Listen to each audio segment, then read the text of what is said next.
पीके education point पर आप सभी का पुनः स्वागत है। आज हम पुनः सेम उसी प्रथम भाग कक्षा 9वीं संस्कृत के प्रथम पाठ के प्रश्नोत्तर को जानेंगे। देखिए, इसमें अभ्यास है। ये एक पदेन उत्तरम लिखत, एक पद में उत्तर लिखिए। इसमें पहला प्रश्न है कवि कम संबोध्यति, यानी कवि किसको संबोधित करता है? तो वाणीम सरस्वती, यानी विद्या की देवी सरस्वती को। वाणीम भले लिख सकते हैं यानी सरस्वती को, पर इतना लिखें तो अच्छा रहेगा। कवि वाणीम कम वादितुम प्रार्थयति, कवि जो है यानी सरस्वती से क्या बजाने की प्रार्थना करता है? तो वीणाम, क्या बजाने की प्रार्थना करता है? वीणा को। अब हम आगे चलेंगे। देखिए, इसमें ये जो अगला प्रश्न है, कह रहा है कि दिसिम वीणम निनादितुम प्रार्थयति, यानी किस तरह की वीणा बजाने की प्रार्थना की गई है? तो नवीन नामय, यानी नवीन वीणा। गीतम कथम गातुम कथयति, गीत में कैसा गान करने को कहा गया है? तो मृदुम, यानी मीठा। अब देखिए, अगला प्रश्न है सरसा रसाला कदा लसंती, तो हम इसका उत्तर वसंते लिख देंगे। वसंत में सुंदर आम जो है तो लद जाते हैं पेड़ों पर। अब ये पूर्व वाक्य उत्तरम लिखत, यानी पूरे वाक्य में उत्तर लिखना है इसमें। ये पहला प्रश्न है कवि वाणीम किम कथयति, यानी कवि जो है सरस्वती से क्या कहता है? तो हम एक पूरे वाक्य में उत्तर देंगे। कवि वीणा पाणिम कथयति, यानी सरस्वती से कहता है अय वाणी नवीनाम वीणम निनादाय, यानी आप जो है तो नवीन वीणा बजाइए। अब देखिए, आगे हम चलते हैं। इसमें वसंते किम भवति, वसंत में क्या होता है?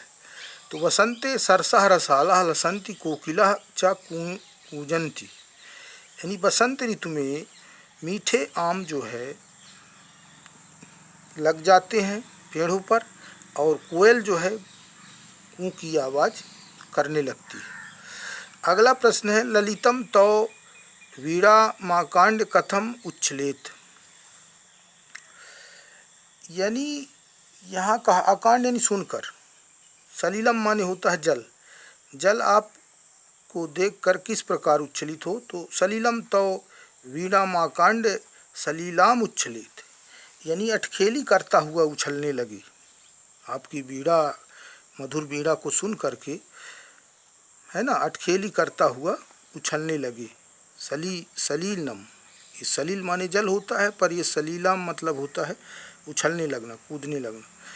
अब देखें, आगे हम प्रश्न देखते हैं। कवि भगवतीम भारती कस्य तीरम मधु माधवी नाम नताम पंक्तिम अवलोक्य वीणम वादितुम कथयति, तो इसका उत्तर लिख देंगे कवि ही भगवती भारती, यानी सरस्वती माँ से कहाँ? यमुना नद्या तीरे, यमुना नदी के किनारे मधु माधवी नाम नताम, यानी मधु माधवी जो लताएं हैं उनकी झुकी हुई पंक्तियों को देख करके वीणा बजाने को कहता है। बस यहाँ तक हम कर लेंगे। इसका उत्तर इतने तक मतलब पूरा हो जाएगा। अब हम देखें, आगे चलते हैं। तीसरे नंबर में कहता है कि का स्तंभे पदानि खा स्तंभे तेषाम पर्याय पदानि तत्वानि तानि चित्वा पदानि समक्ष लिखत, उसके सामने लिखना है। तो का स्तंभ हो गया, ख स्तंभ सरस्वती यानी वाणी, आम्रम यानी रसाला, पवनः यानी समीर, तटे यानी तीरे, भ्रमराणाम यानी अलीनाम। इसको कर लेंगे इस तरह से। और फिर हम चौथे प्रश्न की ओर चलते हैं। देखिए, चौथा जो हमारा प्रश्न है तो कहता है, देख लें, कहता है कि अधोलिखितानि पदानि प्रयुज्य संस्कृत भाषायां वाक्य रचनम कुरुत। निनादाय दिया गया, देखो तो यानी बजाओ। है वाणी नवीनाम वीणम निनादाय, यानी ये सरस्वती नवीन वीणा को बजाइए। मंदम मंदम यानी धीरे धीरे, इसका वाक्य प्रयोग करना है, वाक्य बनाना है, मतलब वाक्य रचना करना। तो पवनः मंदम मंदम बहति, यानी हवा जो है धीरे धीरे चलती है। मारुतः, मारुतः माने वायु। मलय मारुतः शीतलः भवति, यानी मलय पर्वत से चलने वाली जो हवा है शीतल होती है। सलिलम, सलिलम माने जल। तो नद्यः सलिलम स्वच्छम भवति, यानी नदी का जल स्वच्छ होता है।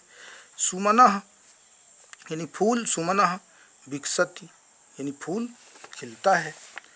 आगे हम चलेंगे, देखिए तो आगे हम ये चलेंगे, इसमें दिया गया है प्रथम श्लोकस आशय हिंदी भाषाम आंग्ल भाषायाम च लिखत, यानी जो पहले श्लोक का आशय जो है हिंदी भाषा में या आंग्ल भाषा में लिखना, तो हम हिंदी भाषा में ही लिख देते हैं इसका आशय। बसंत ऋतु में मंजरी युक्त आम्र वृक्ष, उसका श्लोक देखेंगे आप। तो बसंत ऋतु में मंजरी युक्त आम वृक्ष और कोयल की कूक आदि से प्राकृतिक परिवेश अत्यंत मनमोहक प्रतीक हो रहा है। ऐसे मधुर यानी वातावरण में माँ सरस्वती से प्रार्थना है कि वह अपनी मधुर वीणा का वादन करे और सुंदर नीति युक्त मधुर गीत गाए, जिससे कि जनमानस में नई प्रेरणा का संचार हो। इसका अर्थ माने आशय हम लिख देंगे इस तरह से, यही आशय है मतलब कवि का भी, और मतलब है ना। और फिर अधोलिखिता नाम विलोम पदानि लिखत, तो नीचे लिखे शब्दों के विलोम पद लिखना है। तो पदम विलोम पदम, कठोरम तो मृदुम हो जाएगा, कटुह तो मधुरम हो जाएगा, शीघ्रम तो क्या हो जाएगा, मंदम, प्राचीनतम तो नवीनम, नीरसाह तो सरसाह। नवीनम या अर्वाचीन भी लिख सकते हैं, मतलब नया, प्राचीन माने पुराना, तो इस तरह से लिख सकते हैं, लिख लेंगे। और अब ये पाठ जो है तो यहीं समाप्त होता है। दूसरे पाठ में हम पुनः आप लोगों के समक्ष वीडियो लेकर प्रस्तुत होंगे। ये द्वितीय पाठ स्वर्ण काका यानी सोने का कौवा। तो जब तक के लिए आप लोग घर में रहिए, पढ़ते रहिए।